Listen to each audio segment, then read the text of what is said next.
गौरी जी हमारी राधा रानी अपनी सखियों के साथ ब्रज की गलियों में खेल रही थी। मिट्टी से छोटे छोटे लड्डू बना रही थी। कभी हंसती कभी ताली बजाती। ललिता और विशाखा भी साथ थी। उसी समय ब्रज में पधारे महान तपस्वी दुर्वासा ऋषि, जो ब्रज में श्री कृष्ण के अवतार का दर्शन करने की अभिलाषा लेकर आए थे। प्रणाम हुआ। सखियों ने ब्रज भाव से कहा, बाबा जरा यहाँ आओ, देखो हमारी प्यारी जू ने कितने सुंदर लड्डू बनाए हैं। तभी किशोरी जी ने मुस्कुराकर कहा, बाबा आप खाओगे? ऋषि के मन में लड्डू का नाम सुनते ही मधुर स्वाद की कल्पना जाग उठी, पर सामने थे मिट्टी के लड्डू। क्षण भर का संकोच आया, पर ब्रज की मान लाज और बाल भाव की मर्यादा रखने के लिए उन्होंने थोड़ा सा लड्डू आदर से मुख में रख लिया और ऐसा आनंद कि जीवन में कभी ना चखा था। हृदय भर आया। तुरंत आशीर्वाद निकला, लाली तेरे हाथों में अन्नपूर्णा वास करती हैं।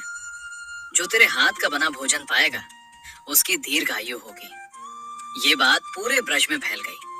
जब यशोदा मैया तक पहुंची तो मैया बोली, अब तो मैं अपने लाला को किशोरी जी के ही हाथ का भोजन खिलाऊंगी। स्नेह न्योता गया। राधा रानी आई और उन्होंने प्रेम से भोजन बनाया। ठाकुर जी ने भी उसी प्रेम भाव से प्रसाद पाया। भोजन के बाद यशोदा मैया का मन बोल उठा, ये मेरी बहू बनेगी। उस युग की रीत अनुसार हल्दी और मेहंदी लेकर किशोरी जी के हाथों पर लगा दी। किशोरी जी तो नन्ही थी, अर्थ क्या जाने। खुश होकर नाचती गाती बरसाना लौट गई। बरसाना पहुंची तो ललिता विशाखा राधा रानी को हंसकर बोली, ये जानती हो क्या है? राधा रानी प्रेम से बोली, मेहंदी है, यशोदा मैया ने लगाई है। सखियां खिलखिलाई, मतलब समझ, काले कलूटे की बहू चुन ली गई है और तू इतराती घूम रही है। ये देखकर किशोरी जी घबरा गई और तुरंत हाथ धोने चली। जहां उन्होंने हाथ धोए वही स्थान बरसाना का सबसे पावन स्थल प्रिया कुंड कहलाया। हल्दी और मेहंदी से कुंड का जल पीला हो गया।